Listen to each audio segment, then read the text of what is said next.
This is not a night game.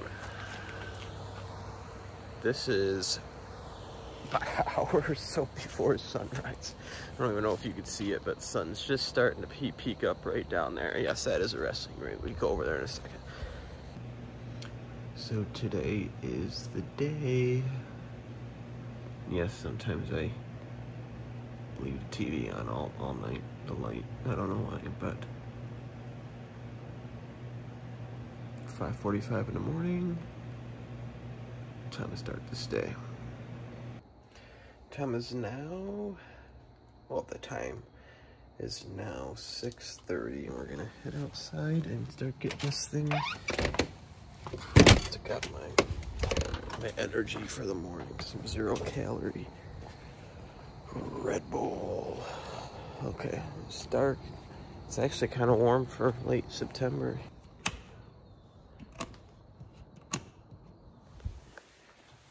Turn this thing around, show you guys the cameras here. These are the 5 cameras we will be using to live tape the event today. They're all lined up kind of right. This is a cinema camera, C100 Mark II, which we'll be using to get some slow-mo shots. See, we're still in the process of getting the bar, kind of everything fixed up, but we're in pretty decent shape right now. Okay, let's get this production trailer turned on. Let's see, how do I do this? There we go.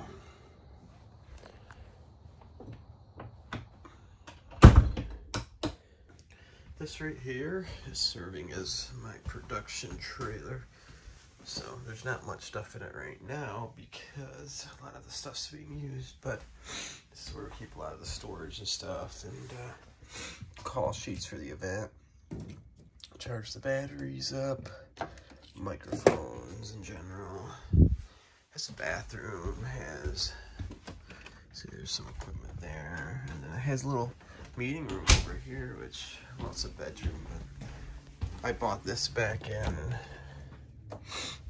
May of last year, and for the sole purpose of being able to travel with my company. So okay, so now we're in a place where I'm not really too worried about making sound or talking, because we still got people sleeping inside the house, we got neighbors outside sleeping. So the run through today. So today is, obviously, it's a game day, and so basically right now I think it's, what time is it? 6:40, 6:45 or something like that. What time? Yep, 6:45 on the dot. So this is basically the run through today. So a little bit of an interesting day because we had a death in the family last Sunday. It was a distant cousin of mine. So we have to attend a memorial service at 2 o'clock this afternoon, which is 2 hours before the gates open for this event. So essentially everything needs to be done about 2 hours early, which I can manage. Just about waking up and getting stuff done. So next step right now, after we turned on the production trailer, made sure the batteries and everything are charged, open up the garage, check the cameras. Next thing to do is to go outside, strike the field lights up. Hopefully we don't get some angry neighbors, considering it's 6:45 on a Saturday morning, but they're gonna have to deal with it today.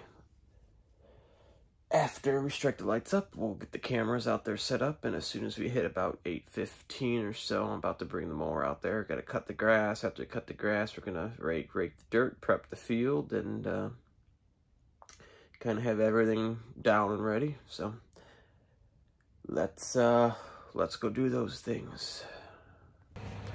This is not a night game. This is by hours or so before sunrise. I don't even know if you could see it, but sun's just starting to peek up right down there. Yes, that is a wrestling ring. We go over there in a second. This is the field. It's 6:45 in the morning on the last day of September, which I'm surprised I'm even able to wear a short sleeve shirt in Michigan on this day. Insane. The fact that we've been able to keep the weather up this much has been it's been nice. But there's that fan right there, which I'm gonna walk to right now and explain that. So this fan I put down here last night. Let's see how this works. So we were having a bit of problem because we received a lot of rain. Let's see if it. See, that's still kind of muddy, but we can work with it. Dealing with a lot of rain over the last few days. You see the soil's not even drying out here. And we also need to use the hose to kind of wash out some of these dirt things when we prep the field. So, and this area is kind of narrow. So when we use the hose, when we have to use the hose, it adds that a little bit of extra moisture to this dirt, which was definitely not needed right now.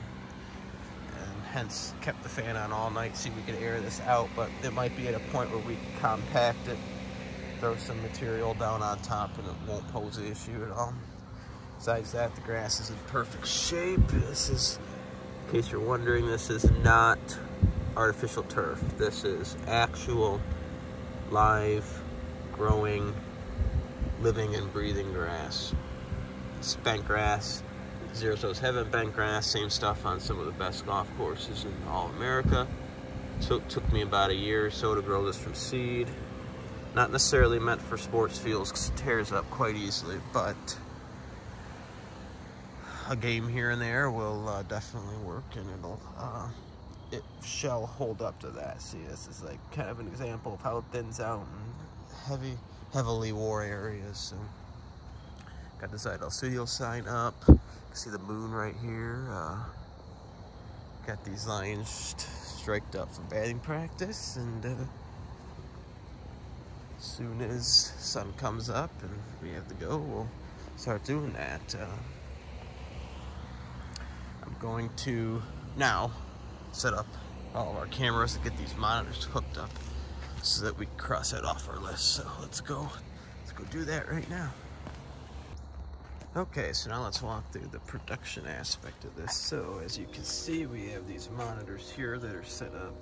Got little reference sheets. These kind of reference like certain shots and stuff that we want to capture. Got this TV here. We got this angle here.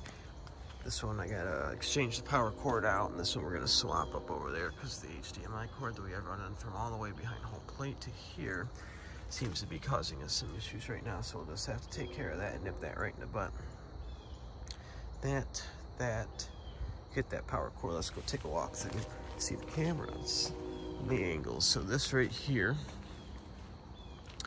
is camera 2, and we have this angle right here, so we get this mound angle right there. So we got to set that. Then we have behind home plate. As you see, that goes, the cords go under here. If you follow these cords over here from the monitors, we go to our behind home plate wide shot of the field camera angle, which is behind this net right here. This will capture almost everything with the field like that. So we'll be operating that. I gotta patch that up over there.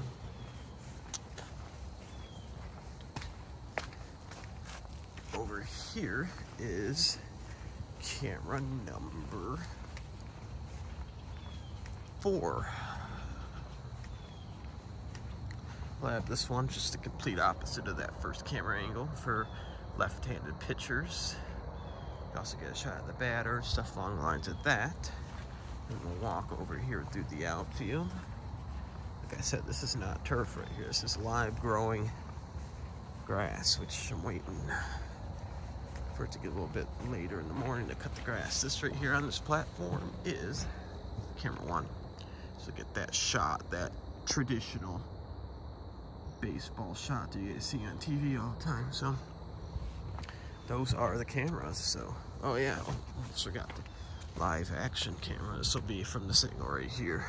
This one, when it captures slow motion, it doesn't capture audio. So we're just gonna have this kind of right here so we get some really cool slow-mo shots if we have to. If the game's action-packed. If not, then just there to be there. Cool, looks like the sun's coming up a little bit more. I always keep this light off right here. Well, it doesn't have to be on because it shines right over there. And I don't want to upset the neighbors at all more than I already am with this. They've been very, very, they've been hanging in there with all this stuff we're doing here, all the crazy stuff we're doing here. So yeah, this right here is a sports bar. And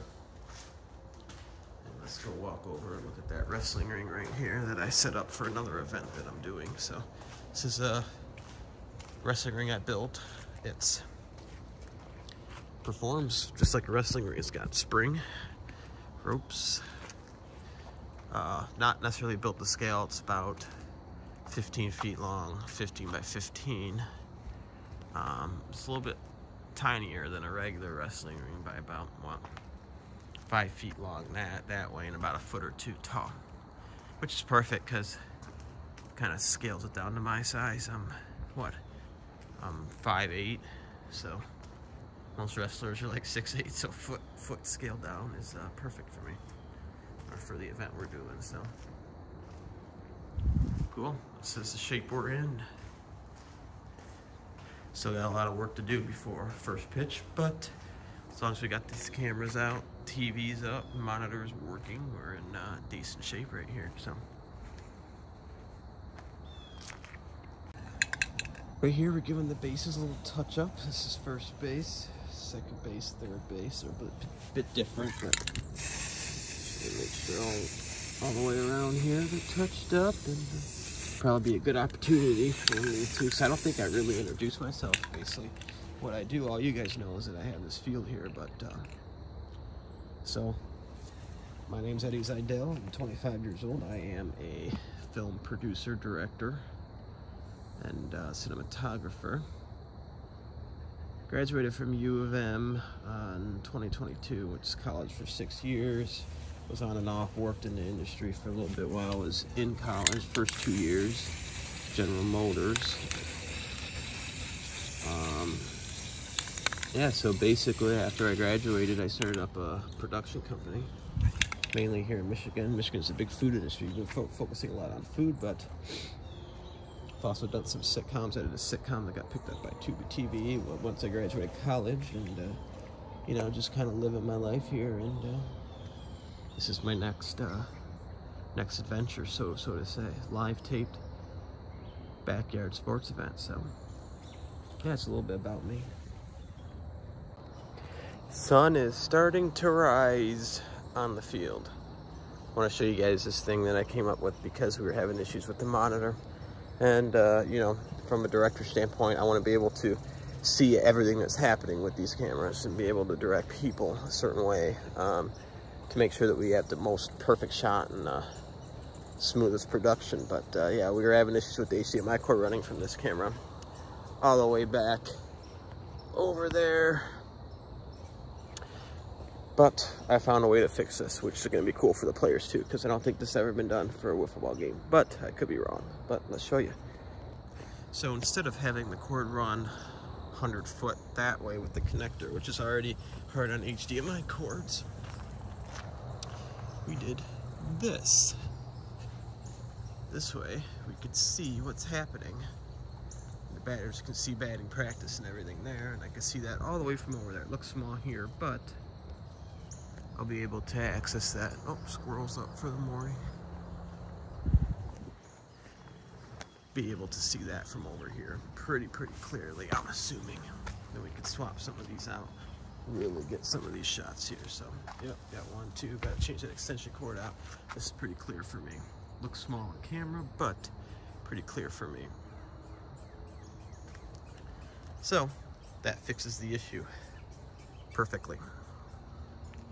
Next step, get this field prepped.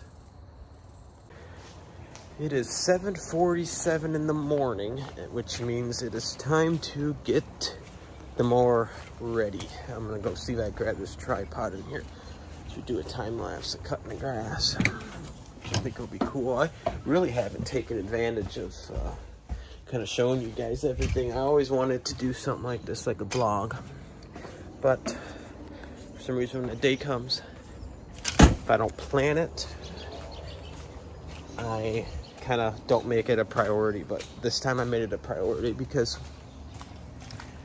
I found a lot of people get as much enjoyment out of this field as I do, so I want to share it with the world. So let's watch us cut this grass, stripe it down. So there's a lot of misconceptions out there, people who don't know baseball fields. Let me turn this around and explain this. So these lines right here, these stripes, it's not done by painting the grass. This is done by the way that the grass bends. So like this one right here bends towards, this one right here bends away. So the more that you kind of burn in these directions, the more visible these stripes will be. So that's what we're gonna do right here. They're already kind of in the dews, kind of making it seem a little bit more or less visible, but you'll see in the outfield as I start cutting this, I'm gonna do a time lapse, how these stripes gradually get burned in. So let's do this.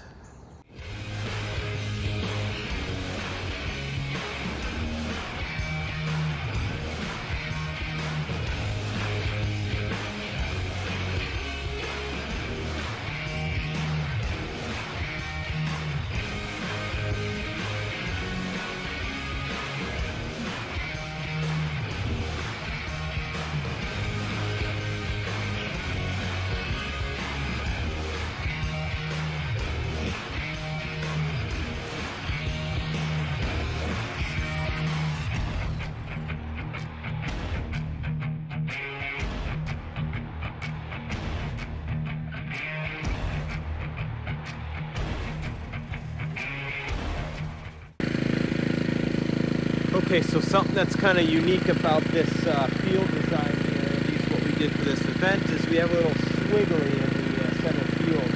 The intention here was to leave this kind of a darker green so we can incorporate a logo right there, but I opted not to do that because there's some spots that need patchwork that I didn't want to draw attention there. So let's see how we do the swiggle right here, which is a little bit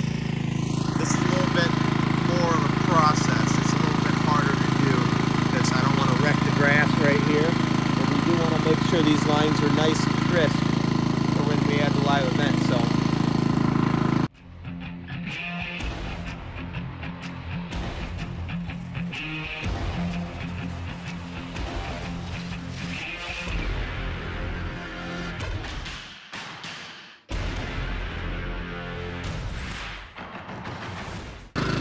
next step here is to repeat this process right here. We're going to do a cross section so we get these diamonds and they kind of see the lines right there. I'm not going to record this part because it's just the same old thing, but I'm going to go back and forth this way, back, that way, back, same with over there. Then we'll move on to the infield. I'll get the camera running again. We can see us stripe the infield.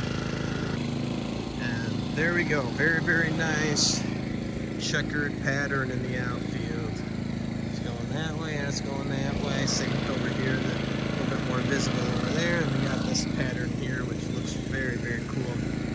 Kind of crosses over like that. So I'm happy with it. Infield time.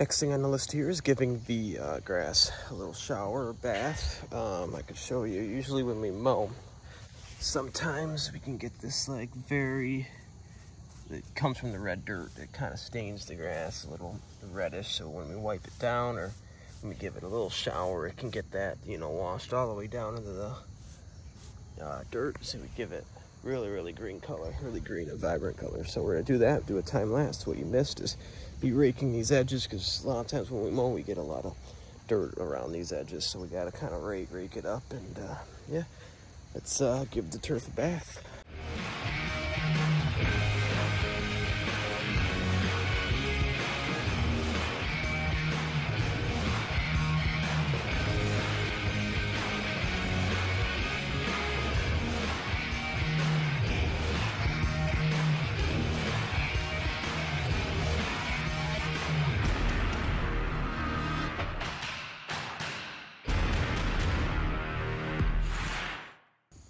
The grass all right here has been bathed and watered down.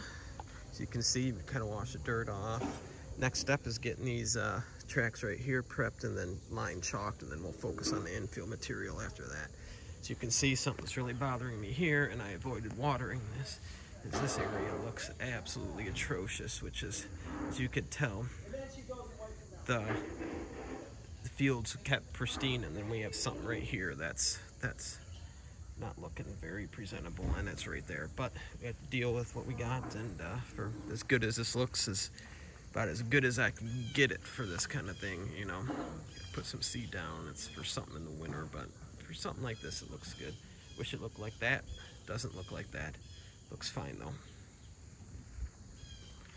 I'll keep you updated once this is done. It's not very you would enjoy the process of watching me do this. I gotta rake it down, then nail drag it, then put some material right there, because that's not drying off. Take some from the outfield, do that. So let's do this.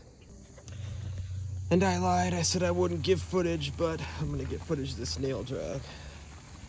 This is essentially breaking down all these larger stones on the field, allowing us to get that really nice look. See how those lines are?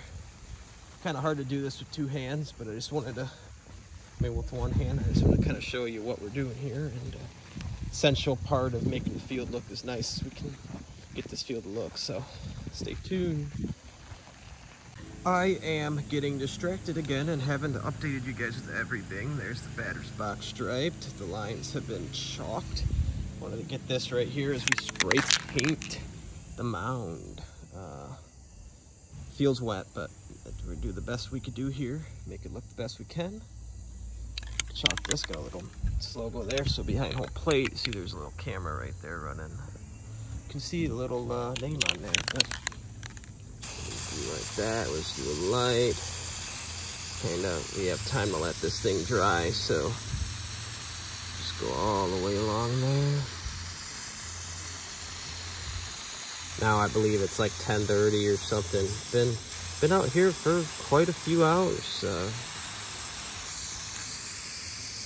Hopefully everything seems to be going well. Don't got too much more time. Gotta spray paint lines in the outfield. Put the ropes back up, set up for BP, and then I'll lock the field down. So everything's ready for game time when I lock the field down. No one's gonna be stepping on it anymore. So there we go. Gotta put the bases in, pick up this dirt. I said chalk these lines right here. I don't know why I bring that over. Keep you updated. So here we are. We are already prepped. Pretty much ready to go, pretty much checking out. Got this mesh set up for batting practice. Got the players. Instead of hitting right here on these batter's box, we're gonna put this thing right here so they could hit, and then we could take this thing away and then start the game on the batter's box. And right here's the little benches, got the lines chalked. It's about 11:30, so 5 hours this morning. Gotta do one more rake down with dirt, but we are just about ready, well, field's ready for batting practice, which is gonna take place in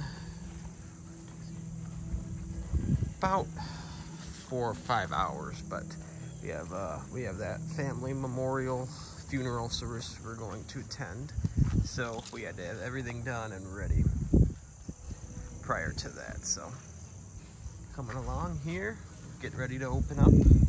I'm exhausted, probably need another Red Bull. Haven't eaten anything yet, but here we are. We are ready. So this area right here is the Players Clubhouse. It's just right above the facility here, right above the field. We got all the jerseys here. You'll be up here making sure everything is in the right place. These are all custom made. They have their numbers on the back for players all lined up for when they come here. This is where we'll have our meetings. This is where we'll talk. This is where they'll eat. This is where pretty much everything will go down. So just wanted to give that, put this a little bit on camera just so that we can show you guys. So yep, that's it. Okay, so we are back here, attended the funeral, and here we are. We're ready for game time. Well, ready for BP, but this thing's kind of cool. It like literally looks like an MLB stadium from this angle right here. See that? When you like pull up there, but I turn the field around. There we are.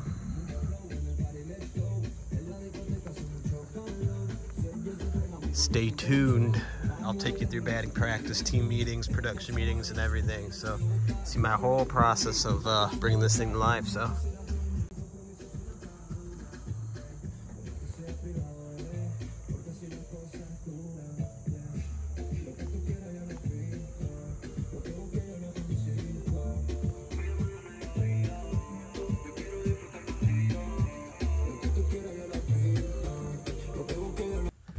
So here's all the production crew here. Are you guys ready? Yeah. So ready. We're gonna have a meeting here. We're gonna have a meeting here, and then I'll take you up there to Liam and show you to Liam or the camera. So, all right, we got the first players here. Liam. Levi.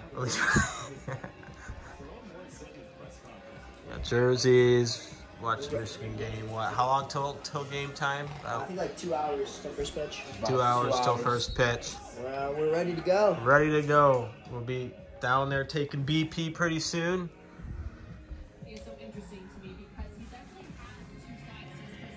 There's the field.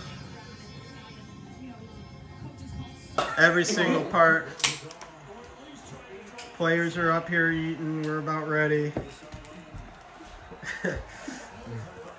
You guys ready for the Michigan game? And they're winning, of course they are, because they always do. All right. Almost time. And now, Zajdel Studios presents the 2023 Showdown Under the Lights. It's not your typical fall Saturday in September, but nonetheless a beautiful day in Southeast Michigan. Tonight, under the bright lights of Zajdel Park, Plymouth and Northville clash in Plymouth, Michigan. Porter's ready, Fleer's ready, and we're ready. The first pitch of the game is fouled off, and we are underway here from Zajdel Park. Porter ready with the 1-2 on the way.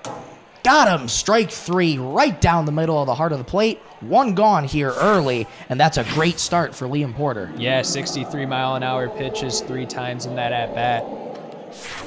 But Kolb, he's going to be back up there, and it's going to be a 2-2 count.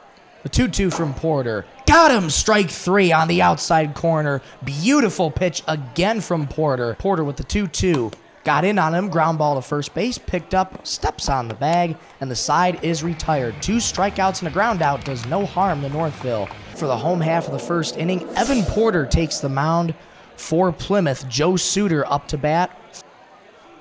in there for strike 3 at 62. That will count as a strikeout. Evan Porter starts his game off with a strikeout. Just got a little bit less whip on it. Again, the payoff. Check swing. Did he go? No, he did not. Just at 63, Liam Porter draws a walk. That's our first base runner of the night. Full count already for Evan Porter. The payoff in there for strike 3. Drew Makowicz goes down. That's 2 strikeouts already for Evan Porter. Getting the speed. The payoff in there for strike 3 with a clap of the hands. Porter gets out of it. 3 straight strikeouts for him. A walk does no harm for Plymouth. We'll head to the top half of the second here at Zajdel Park. Liam does try to get into a 2-2 count.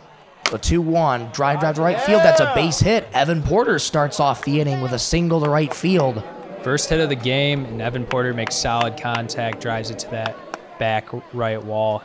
Liam's just having a little bit of a problem with throwing it a little bit too fast. The 1-2, swing and a miss. That will count as strike 3, 1 gone in the inning as Levi Fleer strikes out for the second time. Now we're 1-2 to Blake Kolb. On the way. In there for strike 3 on the outside edge. Another strikeout for Liam Porter and another one for Blake Kolb.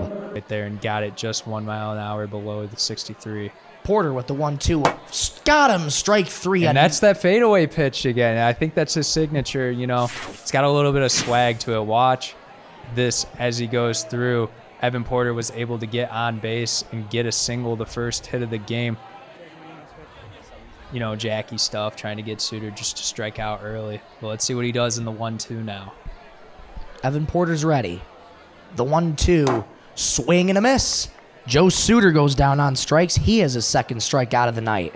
There when he wants to. You just got to do it consistently throughout the game. A 2-2 ground ball left side. That's going to get through for a base hit. No throw to first. Liam Porter gets on with his first hit of the night. Now both these brothers have singles, and Porter was able to get on base. Let's see what Evan Porter does in the bottom half of the inning. Porter with the 2-2. Swing a ground ball right back to Porter. Throws to Kolb, and he is out at first. Runner advances to third. Nice base running there. Now we got a runner in scoring position at third base. Get it down and just try to be concise almost with his pitches. Swung on and missed, strike 3. Evan Porter gets another strikeout, and that's a great way to get out of the jam, Noah. Northville threatens, but they do not score. We'll head to the top of the third. Back in a moment. Over that speed, but they've been able to control it a lot more here. A 2-1 popped up to left, right to Liam Porter. He'll make the catch. 1 gone. So far this game, and he's already in an 0-2 count. Let's see what he does here. The 0-2 got him. Strike 3. Very nice drop. That if I was on the field on that one, I wouldn't have swung at that either. That's just a tough pitch. Great pitch by Liam Porter. He's had a dominant start on the mound. So Liam's done a little bit better of a job, a little bit more maturity. Maybe it's an age thing. The 1-1 ground ball through the legs of Joe Suter, a base hit, and Blake Kolb gets on, and there you see where that best bat in the league comes in. Yeah, into this at-bat. The 3-2 well outside. He walked him. 2 guys aboard for Plymouth, and Plymouth getting a little something going with 2 outs. Yeah, let's see what Evan Porter can do here. He's ready. The 1-2. Swing a fly ball to left. Routine fly. He'll make the catch, and the side is retired. 2 runners left on base. Does no harm to Northville. We go to the bottom of the third. Scoreless game, bottom of the third. 1-2 on Joe Suter. On the way in there for strike 3. Another strikeout for Porter. 1 gone in the bottom of the third. The payoff from Evan Porter. Swung on and missed, strike 3. And Liam Porter just looks very disappointed that he even swung at that. He knew that he should have known soon as he looked back at the ball.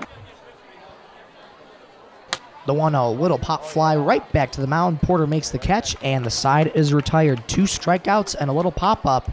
No harm to Plymouth. We'll head to the top half of the fourth. No scores as we enter the top of the fourth. Drew Mack on the mound taking over for Liam Porter. First pitch to Levi Fleer. Soft ground ball back to Mack. Throws to first. He is safe. Yeah, he barely just got in there. Alex Lemon did not get his foot down before Fleer got his foot on that cross that bag. The 1-2. Swing and a miss. Strike 3. And Blake Kolb goes down swinging. 1 gone at the top of the fourth. Here's Carson Ney. His first pitch grounded back to Mack. He'll tag Ney. Ney is out, but Levi Fleer advances to second. Runner in scoring position with 2 gone. He's ready. The 2-2. Swung on and missed. Strike 3. The early single from Fleer does no harm to Northville. We'll head to the bottom of the 4th from the strike from Levi Fleer. Levi Fleer on the mound, 0-2 with a 5.29 ERA. He's looked as the team's second arm. Is ready. The payoff. In there for strike 3 at 61. Alex Lemon gets his 3rd strikeout as he throws the bat. Not happy with that at all. Yeah, definitely not happy. Out of 10 hits. Let's see if he can drive one here. The 3-1 hits him, but that is a ball 4. He walked him. Looked like he was trying to get something to, choke up on the bat a little bit and send out Zajdel Park. Just below the threshold. That was a beautiful looking pitch. The 3-2 swung on and missed. Strike 3, Liam Porter goes down. Looked like he almost check swinged it, but hit the zone regardless. And also get on base yourself. The 2-2, swing and a miss, strike 3. Another beautiful riser by Fleer. That's how you close out an inning. No score as we enter the top of the 5th. Extra inning rules. We have the man on second base, and that's Evan Porter to start off. The payoff pitch outside. He walked him. Now we got a guy on first and second. Oh, Porter's going to come off. Looking cutter across the plate. The 1-2 swung on and missed. What a pitch by Alex Lemon. Took a play out of Evan Porter's playbook. Your Fleer. The 1-2 swing and a miss. What a pitch there by Alex Lemon. 1-2 out. The 2-2 swing and a miss. Got him with the high heat. And the 2 guys on will remain on base. What a job by Alex Lemon. Scoreless game as we enter the bottom of the 5th inning. Blake Kolb. 1 wins, 2 loss with 3.44 ERA on the season. The 1-2 fly ball left field. Joe Suter has done it. Northville walks it off with a 2-run bomb to left field. And we were waiting for this to happen as well. Suter, 9 home runs on the season and 10 hits. You know if he's going to make contact with it and put it in the play, he's going to send it over the wall, and that's exactly what he did right there, especially in a clutch moment. That's definitely a confidence booster. Great hit by Joe Suter, and that's a way that you finish the game after it being not offensive. Joe Suter, the hero in the bottom of the 5th inning, and all it took was that 1 swing, and he crushed it over the left field wall. Final score, 2-0 Northville. Back at Zajdel Park in a moment. Okay, guys, so here we are post-event, Monday following post-event. Event went down on Saturday. Wanted to get on here and vlog the process, but I took yesterday as just a complete rest day. Did absolutely nothing so I can get complete recharge down, back up, back ready to continue doing what I do. But just wanted to kind of walk through and explain how everything went. So since the last time I vlogged, we were just about ready to take batting practice. Everything went very, very well in batting practice. Everything went very, very well. We had a very, very good show up. Like I said, we were expecting between maybe 50 and 200 people here. I think we maybe got 75 people to show up, which is good. We were able to fill up a lot of these back areas and make it look like they're, we had a pretty decent crowd. I mean, we did have a pretty decent crowd. Probably optimal for the kind of setup we had to be more realistic. Yeah, game went very, very well. Game was a little bit slow. It's a pitcher's game. Very little hits, but I think we were able to, we got some really good pitches, so I think we can really, really work with that in post-production when we actually get this thing finalized. Players were awesome. The camera operators are absolutely amazing. Everything, really, really turned out well. And I'm really excited to show this new project with you guys, the upcoming project. I think this is going to be really, really cool. I think a lot of people are going to like it. I'm going to show you a little bit of what happened with the field post-game. damage-wise, and then we will kind of end this on a good note. Make sure to go watch the game. Link will be right at the bottom of this video. And yeah, always hit me up if you guys have any questions, or if you want anything answered. I guess the same as having questions answered. Oh yeah, or just hit me up in general. Yeah, let's show you around the field. Okay, here's the field post-game Monday. So, you know, actually the field didn't fare too much damage as I expected. Like I said, this grass is not really meant for something like this. I mean, we have some fair amount by home plate, or by the pitcher's mound. By home plate, you'll see around the same amount. Just, you know, normal, you know, nothing. We can't throw some seed on this time of year and get it going for the winter, you know. Their base did all right. We didn't have too much, and all the rest is just basic divots and whatnot. Field's in great shape. It's going to be in good shape when we put it to bed for the winter. This was the last event of the season. So, field's done. Time to rest up. Time for a 6-month rest.